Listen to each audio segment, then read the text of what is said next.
Greetings and welcome to part 5 of the Feminism series, which I've titled Confessions of a G.I. Jane. First of all, I apologize for the long sabbatical between videos. I just made a very unexpected trip out of state, as a matter of fact several states away. I am in the South. Now before we get started, I'd like to say that I failed to summarize very well in my last video. But the reason for pointing out the lack of heroes was to establish the link between the feminist agenda and the decrease of real men. You probably got that if you've been watching my other videos, but I just wanted to clarify because there seemed to be a lot of confusion.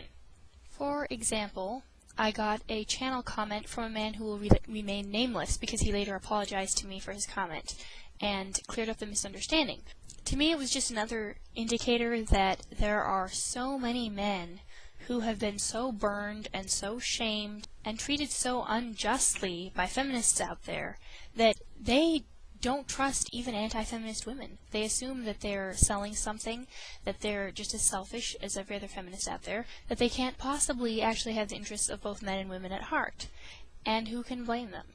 Now, I used the movie clips that I did because they portray men who embody a non-warped version of masculinity. Not because they largely happen to be in war movies or violent movies, and not because they happen to be good-looking. Now, it's Hollywood. Everything Hollywood produces is generally going to have highly attractive individuals in it. That does not change the fact that I chose those clips based on the characters portrayed and not on their appearances. Anyway, through all of the flack, I have developed a great affinity for the remove button on YouTube. With a single click I can delete a foul and offensive post, and I also have an even greater appreciation for all those who come out in support of women and men who oppose feminism, and the support that you've shown me has been absolutely overwhelming. I can't even tell you how much it means, and I try to get back to as many people as I possibly can, but sometimes life gets in the way and I don't always have the time that I would like to respond. Just know that I do see everything that you post, and I do appreciate it immensely. Now on to today's video, Confessions of a G.I. Jane. This is completely unscripted, unplanned, no notes. I just wanted to share with you some personal experiences with feminism in certain jobs I went into which I expected to be in the minority and, if anything, discriminated against, and found it quite to the opposite. That because I was in the minority, I was esteemed and upheld and actually given unfair advantages and privileges for being a woman. You're probably wondering about the G.I. Jane title. No, I was never in the Army. I was and am, however, in the Civil Air Patrol, which is the official auxiliary of the United States Air Force, which is a very fancy-sounding title, but ultimately we are not, quote, real military. We do not deploy. We are not combat trained. We really do search and rescue. 95% of all inland search and rescue missions in the country are performed by Civil Air Patrol. We carry out Air Force-assigned search and rescue missions. We have a cadet program which trains youth in military customs and courtesies, drill, marching, PT, the physical side of things, aerospace education, a lot of that. No, we're not like the Boy Scouts. Nothing against them. Now, I joined Civil Air Patrol at the age of 16. Growing up, I had heard about the military a lot, and I was raised with an emphasis on character more than almost anything else. I really wanted to serve my country, and ultimately I wanted an outlet for that character. I wanted to do something that actually needed it, where it would count for something, where it would actually help people. And despite everything that I'm going to say in this video, don't get me wrong, Civil Air Patrol is great, it is a great mission, and it's good for young people, so you should really check it out. However, my time in Civil Air Patrol merely served to confirm what I had been taught about feminism and what I had observed elsewhere. I had gone in with feminism not on my mind whatsoever, and very quickly realized that it was alive and well there. Girls weren't merely given the opportunity to succeed. It became very apparent to me very quickly that it was important and good that women achieve. They didn't really care about the guys as much. A male and a female could be promoted to the same rank, and the female is the one who would get the attention, because she was a girl, because it was novel, because she was supposed to, because it was cool, because it was politically correct, because it furthered the feminist agenda, because of whatever reason on which you might want to speculate. And this bothered me because it was clearly a little demeaning to the guys, but also because it was humiliating to me. I started to wonder, how badly would I have to fail before I was recognized as failing? Now, for the record, I was a very good cadet. I loved my job, and I succeeded, which I applied myself to. I promoted through and to the cadet officer ranks very quickly. I enjoyed learning and taking tests and doing my job, and a lot of the badges and achievements and promotions and such were objective rather than subjective, so I knew it wasn't that I was being promoted because I was a female. But there were some which were subjective, and that always caused me to wonder. And even when it came to promotions, I started to take a look at the physical fitness tests. As the auxiliary of the Air Force, and wearing the Air Force uniform as we do and such, our PT tests kind of followed the Air Force's grading system. So it involved push-ups, sit-ups, sit and reach, a shuttle run, which is a sprint, basically, and then also a timed mile run. I know, 1 mile. So when I was a cadet second lieutenant, I think it was, I was chosen to be the primary representative for my squadron at the Cadet Advisory Council, which is kind of like the Congress of Civil Air Patrol. The regulations and run the cadet program, create policy. During the time, I took a close look at the PT standards. And it wasn't the fact that the male and the female standards were different that shocked me. Anyone with common sense would recognize that males are almost always going to outperform females physically. Very physically different. Thus, the standards were different. And I didn't tackle that specifically. It wasn't the difference that bothered me. It was the enormous gap of difference between the requirements. The requirements changed based on your age, the promotion you were going for, and your gender. And I was looking at one particular phase for one particular promotion. A male of a certain age had to run a mile in, I think it was just under 7 minutes or just over 7 minutes. Let's say 7 something. And a female of the same age had to run it in 10 something. 10 plus. Now, first of all, I can walk a mile in 10 something minutes. But second, that kind of a difference isn't taking male and female differences simply into account. It's giving the females an enormous edge on the males. Let's put it a different way. There isn't a female out there, or at least in Civil Air Patrol, or so I hope, who couldn't run the mile or perhaps even walk it in 10 something minutes. But there are plenty of males who were failing the 7 something standard. Not because the males were more out of shape either. That was the other thing.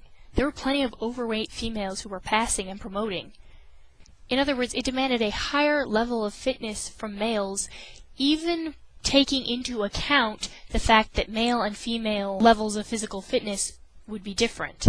Okay, I had to play with the settings there for a minute. As the sun goes down, I'm losing my light. So, at the next Cadet Advisory Council meeting, I asked them to table that issue. Female PT standards. That's actually how it read on the agenda. Female PT standards. And I brought to bear all the incriminating evidence, and was met with the typical comeback, which is that females are anatomically different, no kidding, and thus they need more of an edge in order to promote. Keep in mind that I wasn't even tackling the fact that the standards were different here. I was not arguing the females should have the same standards as males, although it could be argued that if the males need to be at that standard in order to do a certain jobs, then should not the females also? But here I was just saying, let's look at how grossly different these are.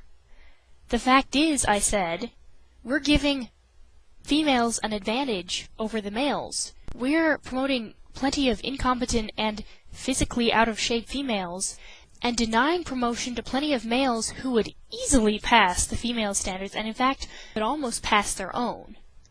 And I was met with the most ridiculous feedback. I got absolutely pummeled from all sides. There were very few who supported me. A few guys saw the logic of what I was saying, but didn't really speak up. There was one female in particular, and it's funny because she's now at the Air Force Academy. She's the one who used the females are anatomically different than males excuse. And I said, yeah, I understand, but look, I mean, seriously, a 3-minute difference on a mile, if you are a runner, you would know is enormous. It's astonishing.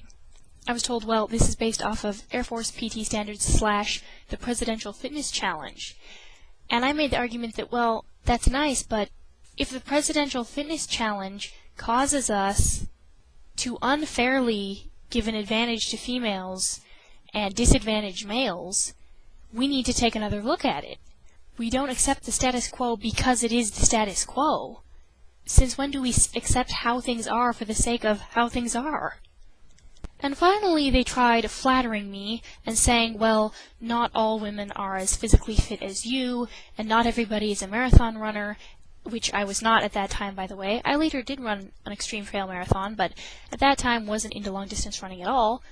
And that was perhaps the first time that I felt the fires of indignation absolutely welling up inside of me, as I saw these people, chuckling to themselves and passing it off as well, you're just really physically fit.